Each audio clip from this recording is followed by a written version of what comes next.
Look, Paul knew what he was doing. For him, it was revenge. In the course of a year, the personal landscape of the Beatles had been flipped on its head. Before, Paul sat firmly at the top of the totem pole. Now, he found himself cast aside, made an outsider by the other band members. Much of this was Paul's own fault. After their band manager Brian Epstein died in 1967, it was Paul who stepped up, who quote-unquote led the band. And really, we as fans should be grateful for this, because without Paul's intervention, the band may very well have fallen apart, or at the very least, produced significantly less music. But Paul's leadership wore on the other band members. He was controlling. He was always right. They felt that Paul had seized control of the Beatles, and in many ways, he had. But 1969 would mark the end of Paul's reign. In the middle of the disastrous Let It Be documentary, the Beatles would strike up business with a certain Klein, a brilliant con man who easily charmed John, who told him that he could fix all of the band's problems. Ringo and George too found themselves swayed by Klein, but Paul did not. In fact, he detested Klein. He wanted his now father and brother-in-law, Lee and John Eastman, to manage the band. The Eastmans did not possess half the persuasive charm of Klein. They were easily defeated, but Paul, now family, remained on their side. So began a series of legal battles and appointments. Every single time, Paul was outvoted 3-1. The mutiny was complete. Paul was overthrown. So with all of this in mind, it's not surprising that Paul would be the Beatle to quit. But here's the thing. Paul wasn't the first Beatle to quit. John was. In fact, he had quit the band over 6 months before Paul went public with his declaration. Why didn't John go public? And just what exactly happened during those 6 months? I'll tell you. This video is part 8 of a series devoted to one question. Why did the Beatles break up? While you can begin here, I highly suggest you begin with part 1, which will provide an enormous amount of context and help you to begin to understand how these incredible friends, musicians, and cultural icons fell apart so contentiously. It all began with a last-minute phone call. On September 12, 1969, John Lennon was contacted by a man named John Brower, who was organizing a rock and roll festival, the Toronto Rock and Roll Revival. Included in the lineup were legends such as Chuck Berry, Little Richard, Jerry Lee Lewis, among others. Brower, knowing John to be a fan of good old-fashioned rock and roll, made a big leap by asking if John would consider hosting the event. Never in a million years did he expect what John was about to say. John Lennon wanted to perform, and not with the Beatles, but his new act, the Plastic Ono Band. Brower's answer, of course, was an immediate yes, but there was one small problem. There was no band, just John, Yoko, and that's it. Oh, and by the way, the festival is tomorrow evening, across the Atlantic. John has mere hours to throw together a group. He begins by calling George, who quickly answers, absolutely fucking not. No matter, he then rings up Eric Clapton, who actually says yes. Time for a drummer. Ringo's busy, so who? Well, the day before, John and Yoko sat in the audience of a performance by the band Griffin, whose drummer was a 20-year-old Alan White. He was pretty good, right? Let's give him a ring. Alan, on receiving the call, hung up. He assumed it was a prank call. John immediately called him back, and Alan, on realizing the reality of the situation, said yes. Now all they need is a bass player. Thankfully, this part will be easy, because there is always Klaus Voormann, longtime friend of the Beatles, and current bass player for Manfred Mann. He too says yes. Great, I'll meet you at the airport in a few hours, John says. Midnight strikes. They all gather at the airport, except for Eric, who is missing. John speaks up, nervous. Well, if he isn't here in 10 minutes, we're gonna go home. Yoko says, no, let's do it. It's for peace. We've got to do it. Eventually, Terry Duran, John's roadie / gopher / drug buddy, is able to reach Eric, presumably in a drug and alcohol-induced coma. They drag him on out, and at 3 a.m. Saturday morning, they board the plane to Toronto. The band had no real rehearsal time, no prior experience playing together. Moments before they go on stage, John ducks into a corner and vomits. Here we go. Frankly, it's a bit of a mess. They begin with a few classics they all know. John's voice, though, is all but gone.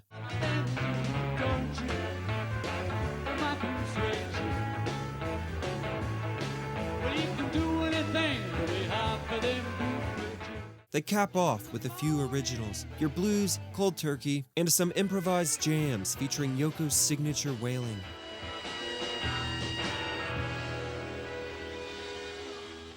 It's far from a resounding success. John's not the frontman he used to be, and Yoko's experimental music was not particularly well received by an audience composed mostly of rock purists. But from John's perspective, they just lit the world on fire. He feels more confident than ever. He relished the experience. Still riding the high, John boards the plane back to London, where he is joined by Klein. But I announced it to myself and to the people around me on the way to Toronto a few days before, and on the plane Alan came with me. I told Alan, it's over. And then when I got back, there was a few meetings, and Alan had said, well, cool it, because there was a lot to do, business-wise. It wouldn't have been suitable at the time, Then we were discussing something in the office with Paul, and Paul was saying something or other, like to do something, and I kept saying no to everything he said, you see. So it came to a point I had to say something. Paul saying, well, what do you mean then? So I said, I mean, the group's over, I'm leaving.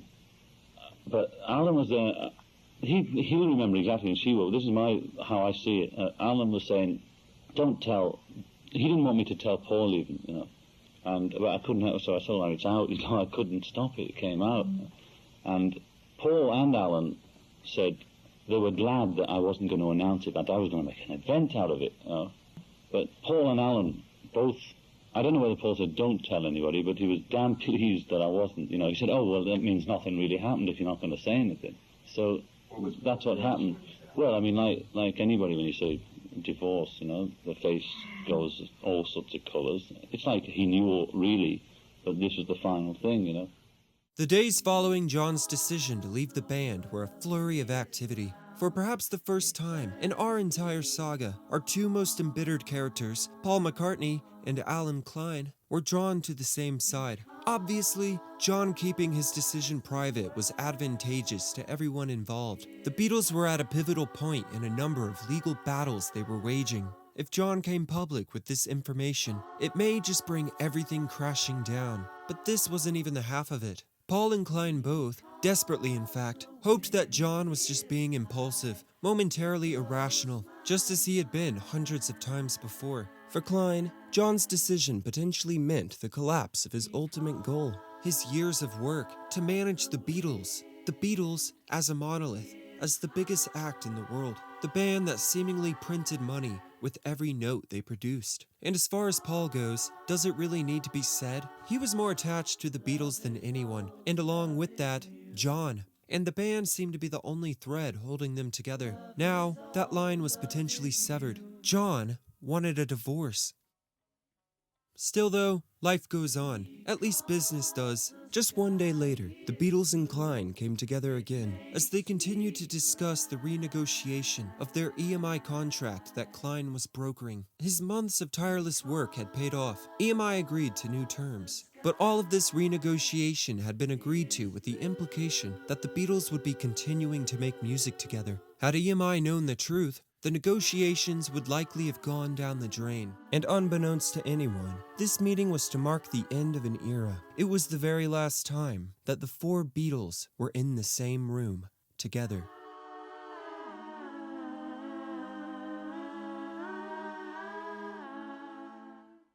On September 20th, the official renegotiated contract with EMI was drafted and signed. George Harrison was not present, but would sign a few days later. The following pictures were taken on this very day, and the man who took the photos, David Nutter, would later recall, "I happened to be in the building, and they said, 'Would you take a picture?' I didn't know what it was for. To be honest, I thought they were signing a napkin or something. But I got the feeling there was a very bad atmosphere in the room. You could tell it wasn't a happy place to be. But Klein could not have been more pleased. He had proven himself once more. I did a great deal with EMI and Capitol. So, up went the royalty rates. We account for over 50% of Capitol Records' business. I did Capitol a great favor. I delivered them product. These boys want to work, but you have to motivate them. They won't work while a record company is screwing them. When somebody gets rid of the bullshit and they're getting a fair deal, they'll work. Just minutes after the photos depicting the signing of the new contract were taken, the group once again launched into another business meeting, this time regarding the Beatles' attempted takeover of Northern Songs. A very quick catch-up for those just tuning in. Dick James, who owned a controlling interest of Northern Songs, John and Paul's music publisher, had recently sold his shares to another company, ATV, who now took control of the company. So the Beatles now attempted to maneuver a reverse takeover by striking up a deal with other shareholders so that they would hold the majority and control their own publisher. But this meeting was aimed toward the future, as the topic of debate was about who should sit on the board of Northern Songs once it was acquired by the Beatles, and how many votes each of them would account for should they be successful in taking over. Pretty cut and dry, right? Let's just keep things simple and equal. Well, John Eastman, representing Paul, thought otherwise. Eastman, quote, insisted that Paul should have as many votes as the other three Beatles put together. Even Paul was caught off guard by this, saying, "That can't be right. Why should I have as many votes as all of them?" Eastman's reply was, "If we become unhappy, we should want to be able to vote with the other side," referring to how Paul had been outnumbered in all negotiations up until this point. Time after time, the Eastmans seemed to go out of their way to be combative, and in trying to represent Paul's interest, only dug him deeper into the hole. All of this posturing and pot-stirring turned out to be for nothing, as the Beatles' assumed takeover of Northern Songs didn't even end up happening. The consortium that made up the other shareholders decided to side with ATV. The Beatles could do nothing about it. Where do we even go from here? With most of their business disputes now settled, the Beatles, in varying degrees of duress, would go their separate ways. George, frankly, could not have cared less, as he had emotionally distanced himself from the band long ago, and had a mountain of material he was excited to record. If the Beatles wanted to come together for a few sessions, record an album, and print some more money, he'd probably be up for it. But if they didn't, it was no weight upon him. You'd imagine Ringo falling into a similar camp. He was to soon begin recording his first solo effort, and he had his burgeoning acting career. He wasn't the creative force that the other Beatles were, but he would do just fine for himself. But Ringo, honestly, felt incredibly insecure. For years he had been attached to the biggest band in the world. He was the drummer of the Beatles. It's hard not to assign a certain level of purpose to that role, and internally, to believe that you had only made it where you were today due to that role. You hear the name Ringo, and a few select descriptors come to mind. Lovable, affable, easygoing. But he was just as vulnerable as the rest of the former Beatles. It was during this period that he began drinking and using drugs far more heavily. But unsurprisingly, in the immediate wake of the fallout, John and Paul were undoubtedly the most affected, and in different, yet strikingly similar ways. Yoko meant more to John at this point than Paul or the Beatles, but that does not change the fact that John's behavior at this period still very much reflected a jealousy, a vengeance, one pointed directly at Paul. Paul, meanwhile, retreated to his farm in Scotland with Linda and their daughter Mary. He was numb, shell-shocked, and incredibly hurt. Rumors began to circulate in the press that the Beatles' days as a band may be over, something that was only corroborated by each and every one of them, as they provided biting but elusive statements to journalists. "I'm sorry, but I'm just not like them," Ringo would say. "I don't particularly dig what John and Yoko are doing. We are four completely different people. We have all stopped doing things together." Paul, forever the PR man, was affected enough that his facade seemed to have partially come down. "We are individuals, all different. John married Yoko. I married Linda. We didn't marry the same girl."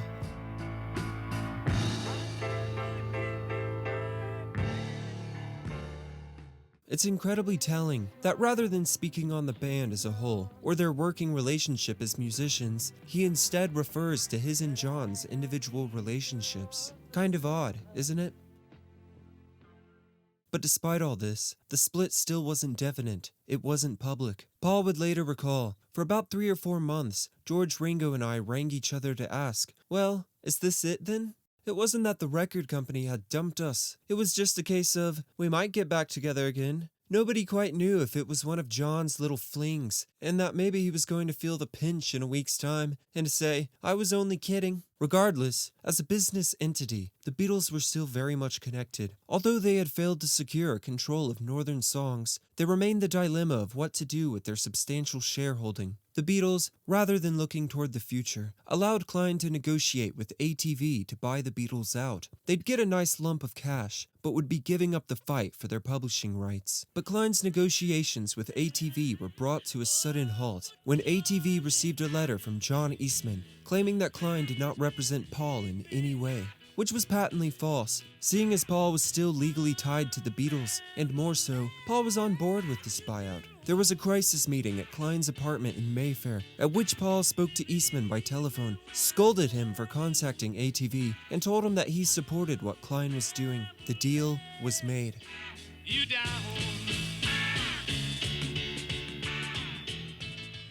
Sometime in October or November, Klein went out to dinner with Paul, George, and Ringo, and proposed that Apple should invite American music producer Phil Spector to join its staff. Klein had already discussed this with John, who was very much on board. Turns out, so were the rest of them. The Beatles all greatly admired Spector. There was no debate, not even from Paul.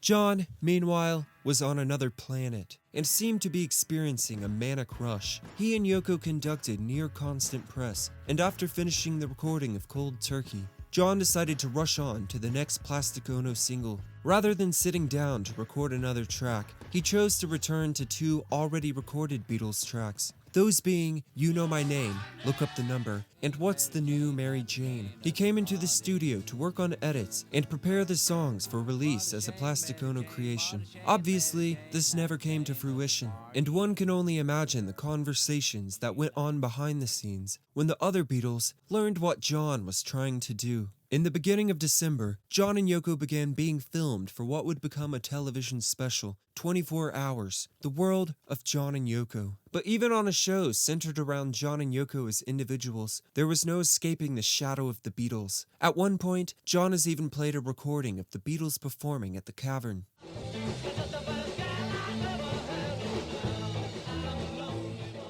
Meanwhile, in a far different world, George began playing alongside US duo Delaney and Bonnie, as well as Eric Clapton, in what were the early days of the famous George, Patty, Eric entanglements. According to Eric, George took him aside one evening and, quote, suggested that I should spend the night with Patty so that he could sleep with Paula. The end result was not the one George wanted, as I ended up spending the night with Paula instead. Paula, if you were not aware, is Patty's sister. Eric began living with Paula while pining after Patty.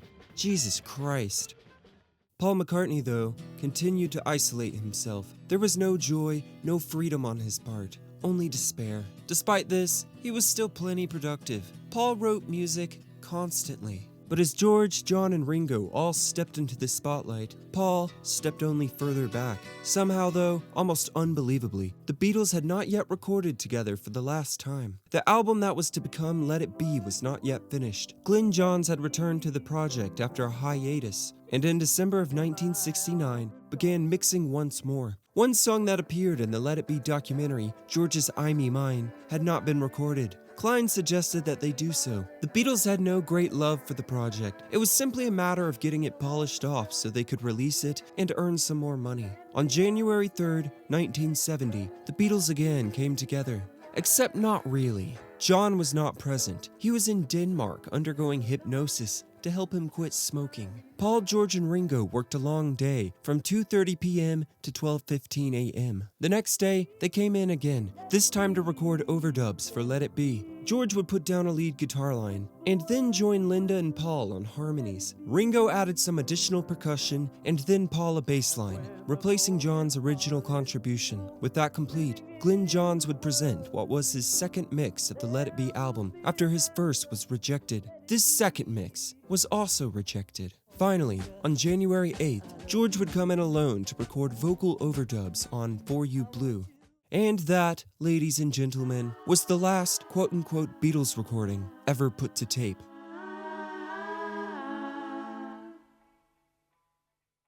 Yeah, the more stunts the better, but when we cut it, we didn't think of that. We were just cutting it in private in the farmhouse, and I asked the chick that cut it to be quiet, and she lasted 3 days before she broke the news. Because I could have driven around Europe, you see, in disguise. Nobody would have known, but That's what he she wanted to just do. couldn't keep her mouth shut. And while it all appeared a fantasy, flying all over Europe, preaching peace, in reality, they were struggling. Yoko suffered another miscarriage. They were grappling with their heroin addiction. And the specter of the Beatles still weighed on John. On January 15th, John would put on his first gallery with Bag 1, a series of lithographs, many of them erotic, depicting himself and Yoko. The next day, the police would raid the gallery and confiscate 8 of the 14 lithographs on the grounds of indecency, which is just about the most prudish bullshit I have ever heard, and only served to perpetuate the great John and Yoko versus the world conspiracy John already indulged in. A little over 10 days later, John would begin recording Instant Karma, an infectious and energetic track, and one that would mark the beginning of his and George's, and technically, the Beatles' recording relationship with music producer Phil Spector. George Harrison was present for the session, contributing guitar. George had already been discussing having Spector produce his first solo album, and after this experience, both he and John agreed that Spector should take a look at the Let It Be recordings. Meanwhile, Paul was hard at work. On February 15th, he recorded the song, Maybe I'm Amazed. It is a tremendous piece of songwriting, a love song that looks toward the future while still lamenting present circumstances.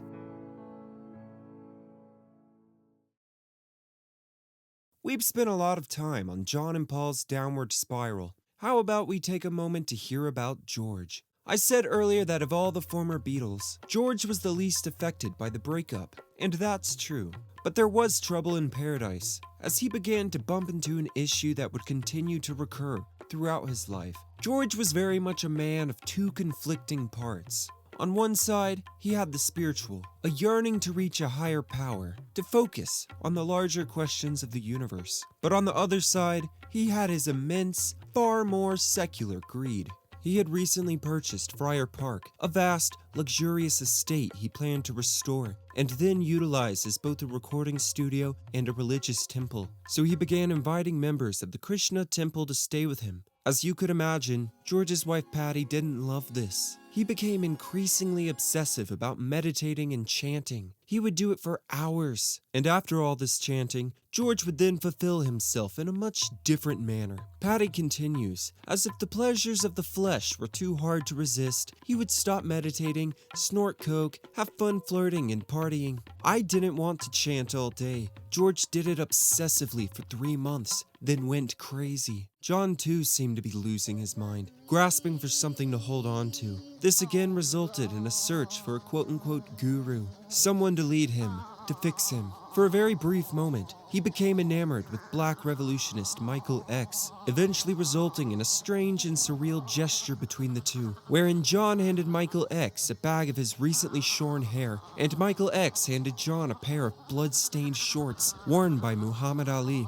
On Valentine's Day, depending on your source, John either gifted or sold Alan Klein his beloved white Rolls Royce, another bizarre event that John went out of his way to publicize, even creating a press advert reading, "Believe it or not, Alan Klein is a soul brother from way back, a few incarnations ago. We went out to eat with him, and it was revealed onto us, and I was sorry for the thoughts I'd had about him, even the paranoia I'd had laid on me by other people. There'll be no more of that, and I wanted to give him this to surprise him. He's just fantastic, and I know there's a lot of shit going around about him, about us too." Totally the words of a man in his right mind. It was not long after this that John received a book in the mail titled The Primal Scream, written by psychologist Arthur Janov.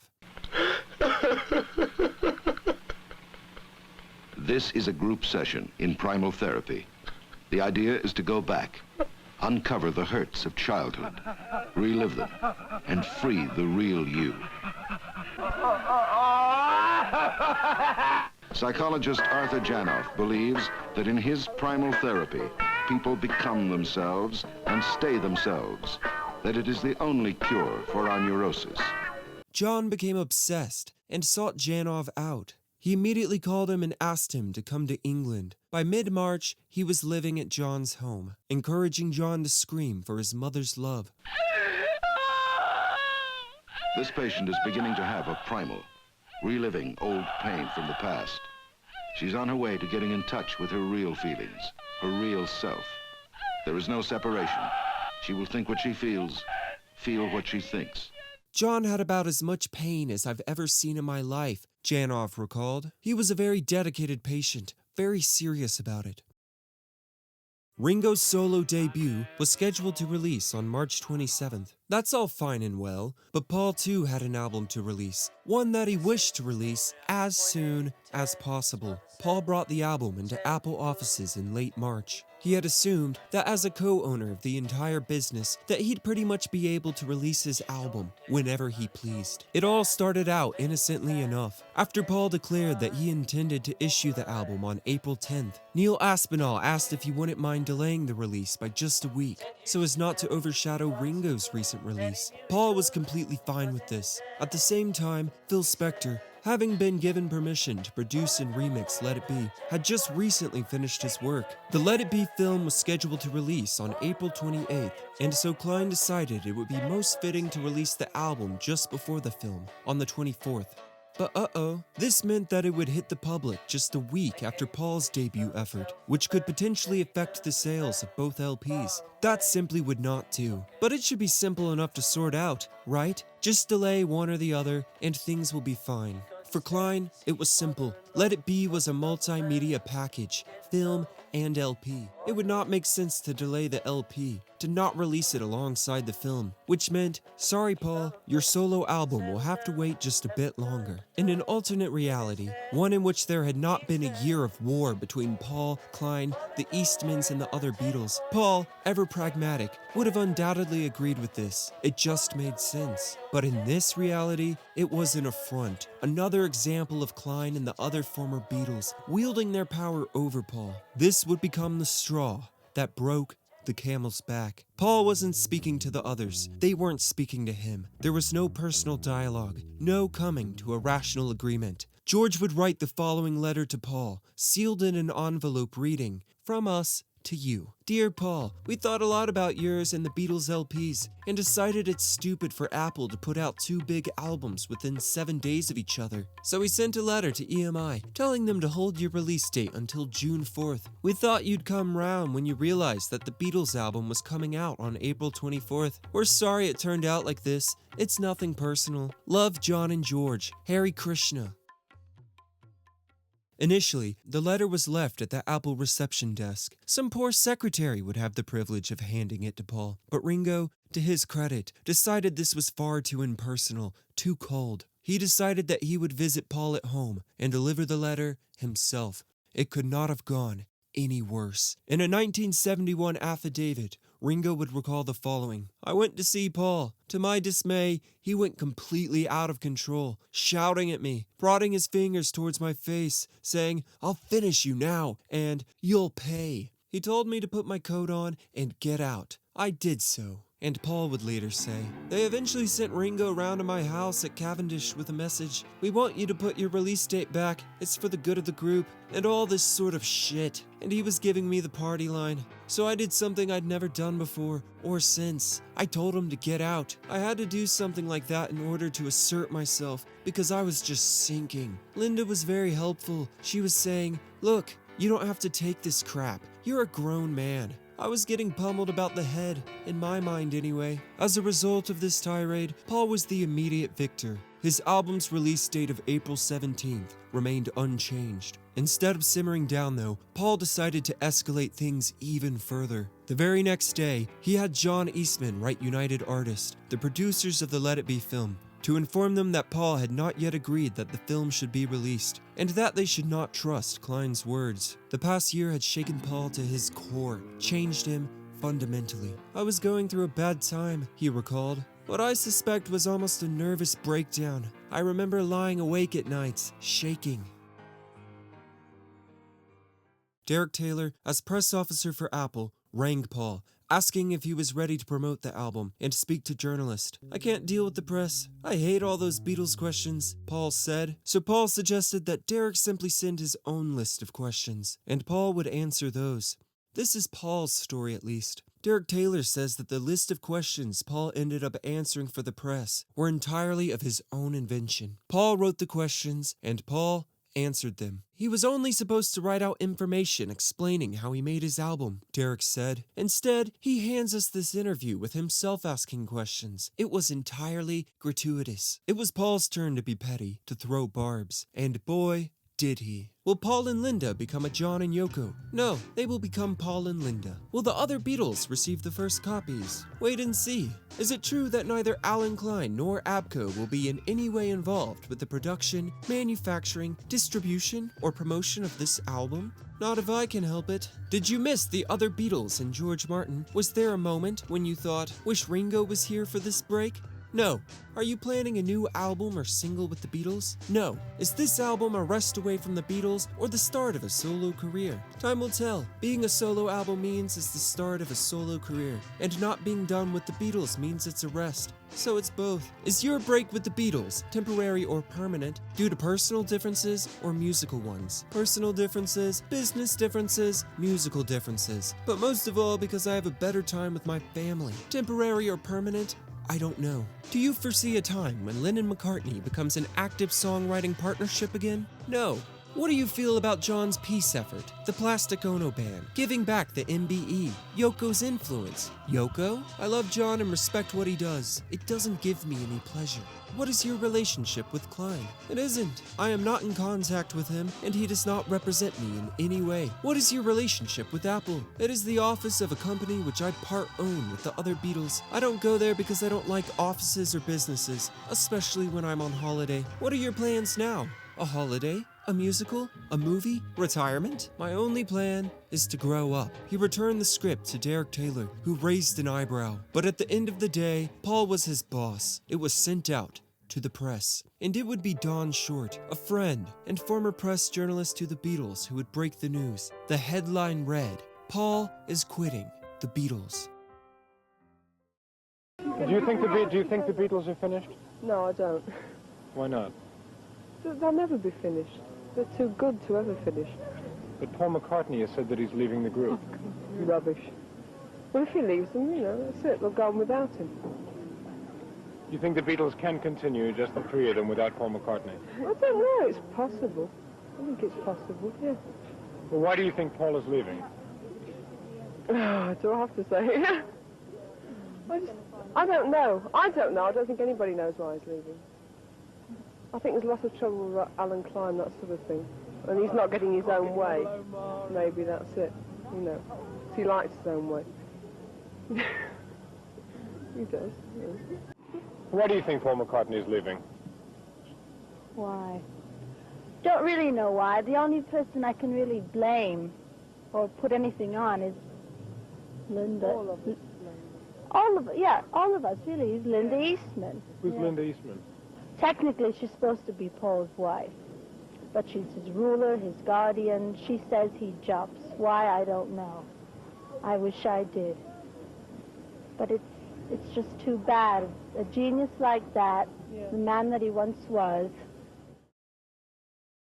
Months after John declared privately that he was through with the band, Paul did the same, but publicly. As far as the world was concerned, it was Paul who made the break, and this made John furious. The day before the article's release, Paul, for the first time in months, called John. "I'm doing what you did," he told John. "I'm putting out an album, and I'm leaving the Beatles as well." "Good," John replied. "That makes two of us who have seen since." But John had not yet realized what Paul had done. The fallout was immediate, and navigating it was a tricky ordeal for Apple. Paul had slighted not just the other former Beatles, but Klein and the company as a whole. Essentially, he had accomplished exactly what he had wanted. Derek Taylor and Klein had to face the press in person. Derek, is it true, or are the Beatles really finished? No, not until they die. As long as they live and as long as they like each other, anything can happen. Then how do we understand today's developments? Well, today's developments are interesting. They're Paul's first clarification of his position and a desire on his part to show that he, too, can go it alone for a time, like John has. John's done it by deed, and Paul's done it with an album and a few words. I think if Paul had wanted the Beatles to end, he would have ended it in the statement, but he hasn't. He says, I think it's in there, is the break temporary or permanent? He says, I don't know. He does say that he no longer has any relationship with the business advisor that's... He never did have that. Part of the problem is that he doesn't like Alan Klein.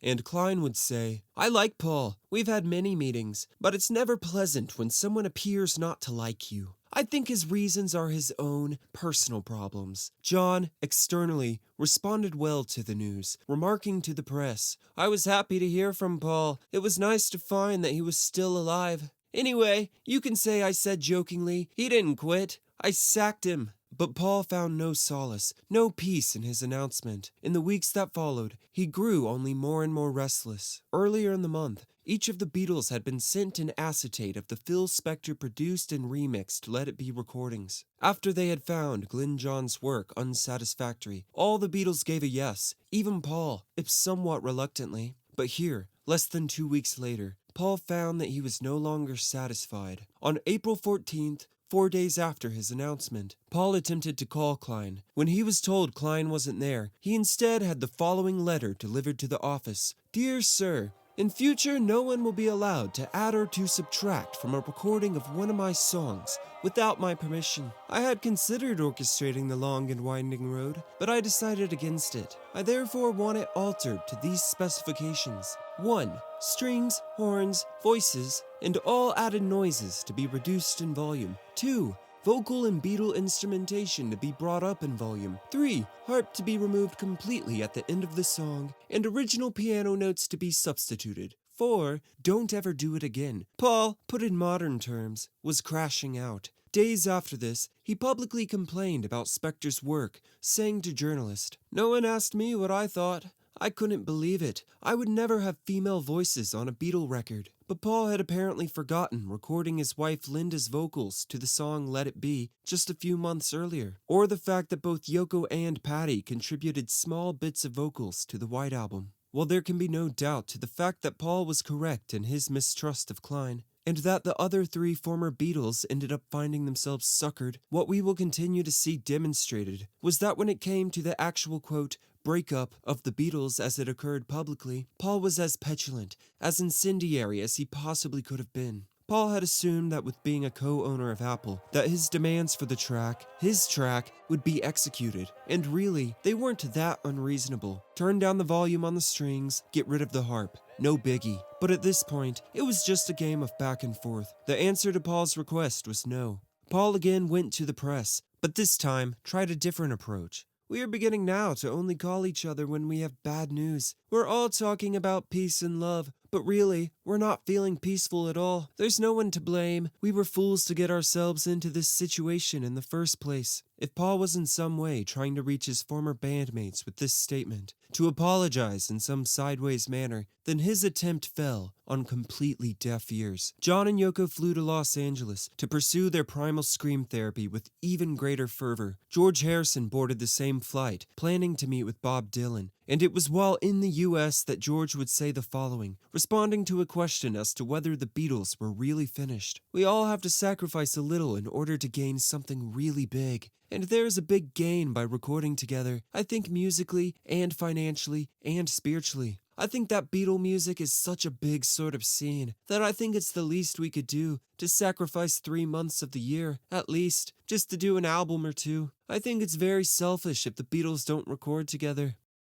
It's a surprisingly mature and nuanced perspective from George. While John and Paul exchanged blows like jilted lovers, George saw that if they could just set everything aside and allow each other to be individuals, that there was a way forward for the band. He saw the Beatles' music as a public service and, frankly, an enormous financial asset. On being asked about Paul's issues with Alan Klein, George would continue by saying, "That's only a personal problem that he'll have to get over. It's a difficult one to overcome because, well, you can think of the subtleties. He's really living with it. When I go home at night, I'm not living there with Alan Klein, whereas in a way, Paul's living with the Eastmans. The reality is that he's outvoted, and we're a partnership. We've got these companies which we all own 25% of each, and if there's a decision to be made, then, like in any other business or group, you have a vote, and he was outvoted 3-1. And if he doesn't like it, it's really a pity. Because we're trying to do what's best for the Beatles as a group, or best for Apple as a company. We're not trying to do what's best for Paul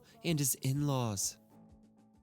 It was murderous, Paul recalled. I was having dreams, amazing dreams about Klein, running around after me with some hypodermic needle like a crazy dentist. I was impossible. I don't know how anyone could have lived with me.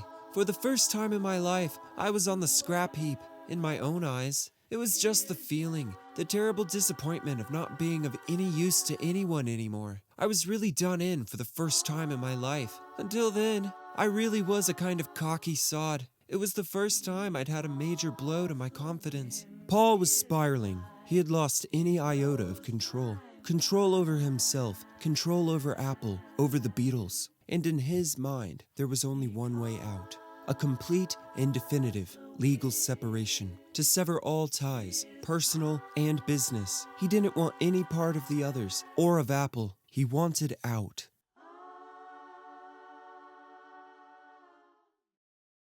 Lee Eastman drafted a letter to Klein demanding that Paul be freed from his partnership with the other Beatles immediately. Klein didn't even bother to reply. Paul then reached out personally to John, sending him a letter pleading to, quote, let each other out of the trap, to which John replied with a photograph of himself and Yoko, with a balloon coming out of his mouth, in which was written, how and why. This bizarre but seemingly earnest correspondence continued, with Paul writing, how? By signing a paper which says we hereby dissolve our partnership. Why? Because there is no partnership. John then ended with the following, get well soon, get the other signatures, and I will think about it.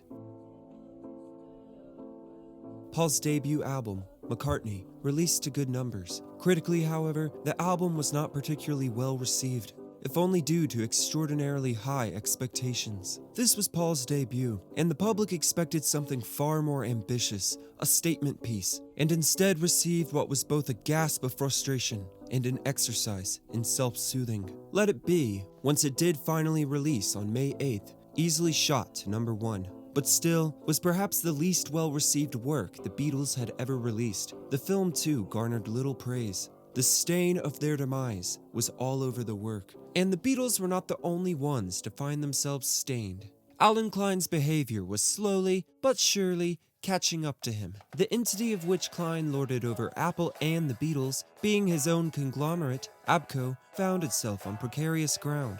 It was through this company that Klein managed the Rolling Stones, who, with their contract with Klein coming to an end, refused to negotiate any further with him, having already experienced firsthand what the former Beatles would in the coming years. Still, Klein was savvy, and he had already secured interest in the Rolling Stones' future. Despite their decision not to renew his management contract, he was left with effective control over all the music the Stones had recorded, plus a vital share in their music publishing. The stench of his reputation, already poor, was growing more putrid.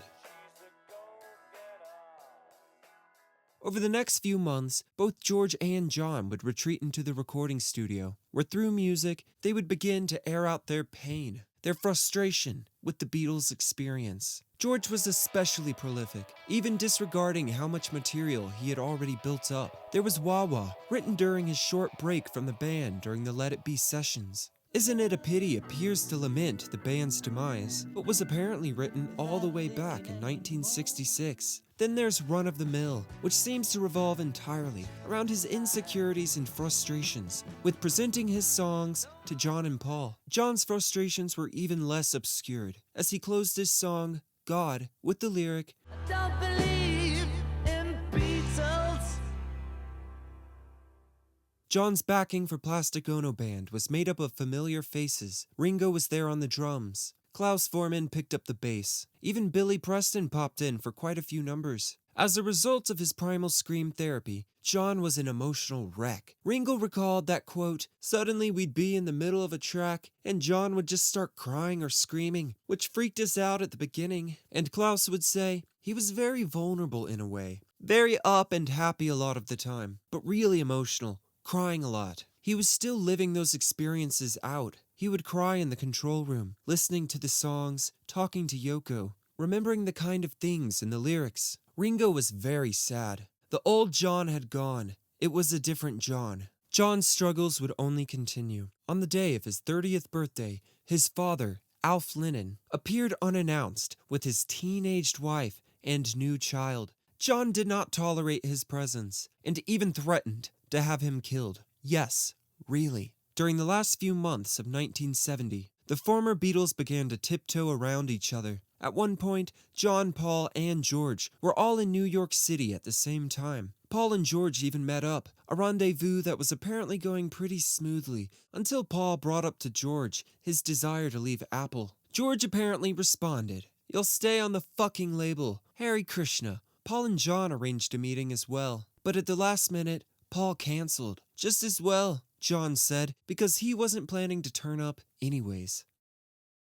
George's debut album, All Things Must Pass, released on November 21st, to high critical acclaim. It was a validation of all the frustration he had felt for years. But at no point did John or Paul step forward and congratulate him. In John's case, George's success only furthered his own insecurity, as he could not resist putting George down once again. "I wonder how happy George is," John would say. He complained that George was, quote, "not the kind of person I would buy the records of. I don't consider my talents fantastic compared with the fucking universe, but I consider George's less."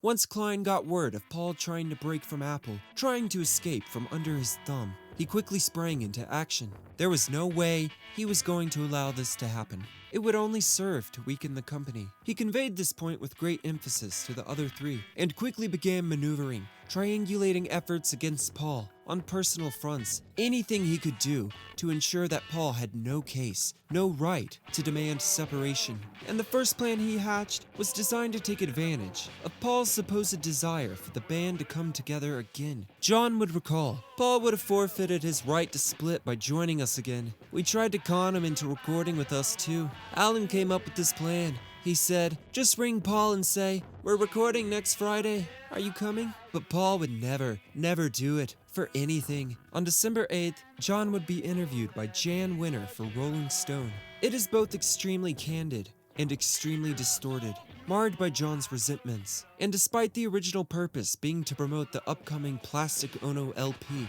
for almost 5 hours, all John spoke of was the Beatles, because frankly, that's all anyone wanted to hear about. That film was set up by Paul for Paul. That's one of the main reasons the Beatles ended. I can't speak for George, but I pretty damn well know. We got fed up of being sidemen for Paul. After Brian died, that's what began to happen to us, you know. The encounter took place at the ABCO office, where Klein's staff were instructed to provide John with laxatives and headache medicine, indicating that, despite the supposed benefits of primal scream therapy, John had relapsed into heroin use. Over and over again, John dispels the quote-unquote Beatles myth and dismisses anything they may have accomplished. He unleashes a tirade, a torrent of hurt, of justifications for his own behavior, reasons why he believes the band fell apart. We took H because of what the Beatles and their pals were doing to us. Just days after joking, asking, "I wonder how happy George is," it became clear that John was perhaps the unhappiest, the least content of all of them. But surely Paul was a close second. After months of personal pleas, it became clear that the other three had zero desire to allow him to sever their contractual ties. His hope that they could come to some agreement, mend some small part of their relationship before cutting ties and moving on with life, was but a hopeless dream. Paul had explored every avenue he could, all except for one he had saved for the very last, because after this, there would be no turning back, no reconciliation. Paul was going to sue the Beatles.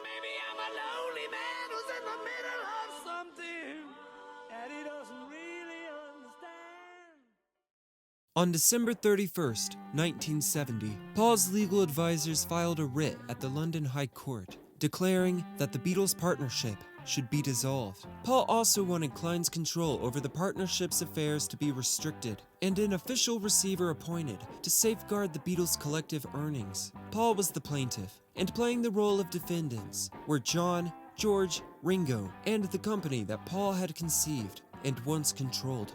Apple Corps. In an affidavit lodged on the same day, Paul laid out his case. I have been driven to make this application because A. The Beatles have long since ceased to perform as a group. B. The defendants have sought to impose upon me a manager who is unacceptable to me. C. My artistic freedom is liable to be interfered with so long as the partnership continues. And D. No partnership accounts have been prepared since the deed of partnership was entered into. The others were shocked. Despite everything, never in a million years did they believe Paul would actually pursue legal action. But it's not as if Klein and the others refused purely out of contempt. Paul's separation from the business would create significant difficulties and have potentially devastating tax implications. While Paul walked away, the rest would be left to clean up the mess. It wasn't easy, it wasn't simple, and nor would be the legal battle that was about to ensue. With all of this in the background, Paul and Linda would return to New York and begin working on music as if nothing had happened. Meanwhile, in London, the first court hearing would take place, with Paul's chief lawyer, David Hurst, presenting the case before a judge. And although Alan Klein was not named a defendant in the suit, it soon became clear that he would be at the heart of the battle. Hurst told the court that Klein, quote, is a man of bad commercial reputation. Mr. McCartney has never either accepted him or trusted him, and on the evidence, his attitude has been fully justified. He then presented Paul's complaint that Klein had never supplied him with accurate accounts for Apple or the Beatles partnership. The judge heard the initial evidence and ruled that the action should proceed. In the meantime, both sides agreed that the Beatles' current and recent income should be frozen for the duration of the case, tying up almost £4 million. Once again, Klein was made unhappy. Very unhappy, in fact, and it was not good timing for him either. A New York court was about to convict Klein of 10 offenses of, quote, unlawfully failing to make and file returns, of federal income taxes, and FICA taxes withheld from employees' wages. Klein immediately appealed, but knew that the verdict was bound to paint the upcoming London court hearings, which Paul's lawyer immediately took advantage of, stating that the conviction had obviously not enhanced Mr. McCartney's confidence in Mr. Klein. Paul had begun his crusade of righteousness. For over a year, he had been powerless. Now, he was about to drag the other former Beatles, and especially Klein, through the mud. And eventually, this would sting for the former Beatles in more than one way. They were about to learn that Klein was not all he was cracked up to be, and more than that he had already began to dip his hands into places they did not belong. But so far, they had been given no reason to distrust Klein, and continued to back him. In a written affidavit, John countered Paul. Klein told me, George and Ringo almost daily what he was doing, or trying to do, to the point of almost boring us. Then John would come at Paul more personally. From our earliest days in Liverpool, George and I on the one hand, and Paul on the other, had different musical taste. Paul preferred pop-type music, and we preferred what is now called underground, which is rich, considering that just months earlier, John had dismissed George's taste. When, personally at home, I wouldn't play that kind of music. I don't want to hurt George's feelings. While himself remarking, I like rock and roll, man. I don't like much else. Beyond that, anyone with ears understood that the Beatles, as a group, primarily produced pop music. John, just as much as Paul. Since Klein was not a named defendant, he was not allowed to speak in court, but he'd be damned if he was going to sit there and allow himself to be attacked. So he essentially spoke through Apple's lawyer, Morris Feiner, who himself presented an affidavit from Klein. The gist of it was this: I have increased the Beatles' income significantly. All my legal troubles in the US are bullshit, and have no bearing on my business with the Beatles. If this suit is allowed to continue, then Apple will be, quote, gravely affected. I am a man of great patience. I have been subject to relentless attack from both Paul and the Eastmans. They were wrong. I am right. But Klein failed to mention one significant point. Really, the point that the entire case hinged on. The Beatles had broken up. The partnership was severed. By ignoring that fact, he was effectively acknowledging that he had lost the battle. His only hope was that he might emerge from the suit with his integrity intact. It was then Paul's turn to fire back. In his affidavit, John, arguing that the group still had ties as a band, had written, We always thought of ourselves as Beatles. Well, he made it easy for Paul there. Don't believe in Beatles. Who responded, "One only has to look at the recent recordings by John or George to see that neither thinks of himself as a Beatle." Paul then attacked Klein, while also insinuating that John had allowed himself to be manipulated, as Klein had no trouble speaking behind John's back, saying things such as, "You know why John is angry with you? It is because you came off better than he did on Let It Be." And then, the real trouble is Yoko. She is the one with ambition. Paul capped his argument with this. George had once told him, "If I could have my bit of apple in an envelope, I'd love it." Basically saying, if I could get a big check and split from Apple, I would. Paul then said that none of the other Beatles appeared to know why he had taken the drastic step of launching this court action, so he repeated the reasons he had stated in his original affidavit. There were no more Beatles, merely 4 solo artists.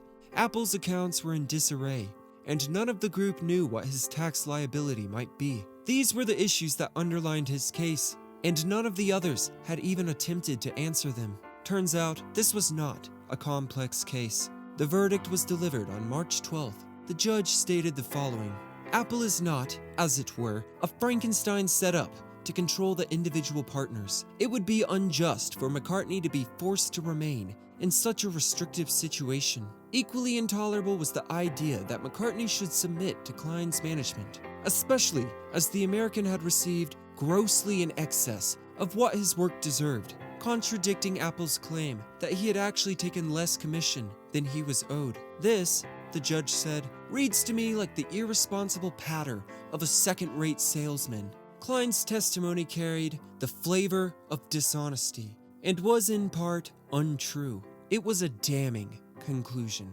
The 3 ex-Beatles would meet shortly afterward, sparking rumors that they would create their own band, and it was rumored Klaus Vormann would be replacing Paul. This was not the case. They were merely preparing for their impending defeat. Paul, meanwhile, did a victory lap. At the 1971 Grammys, it was he and Linda that strode on stage to collect a trophy for Let It Be, an album he hated, that he had fought over. His speech was barely even that.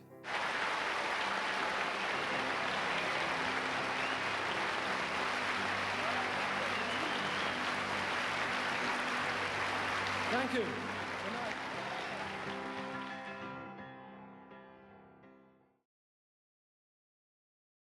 If you could just recall one moment or one period of time during it all, Yeah. I'd like to know the highest moment and the lowest moment, when it was its best and when it was its worst. A couple of high moments, like first time in America.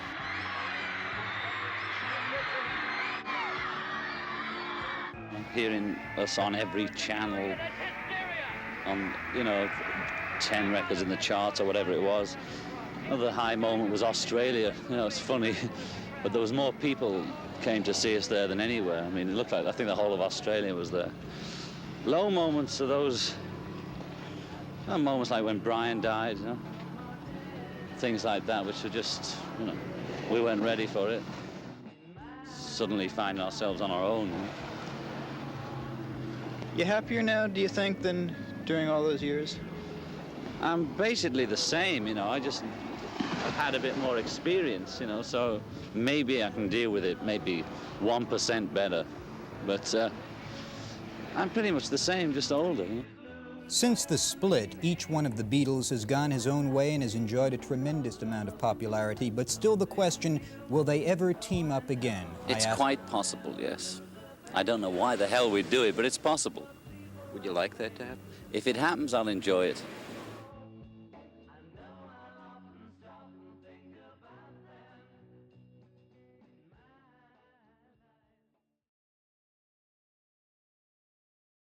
Thank you all so much for watching. This is the end of the series. If you enjoyed the video, please give it a like, and if you would like to see more videos like this, please consider subscribing. Up next for me is the making of A Hard Day's Night, both the album and the film. So if you'd like to see that, stay tuned in. And if you would like to see it early, you can do so by joining my Patreon for only $1 a month. Once again, thank you so much. Until next time.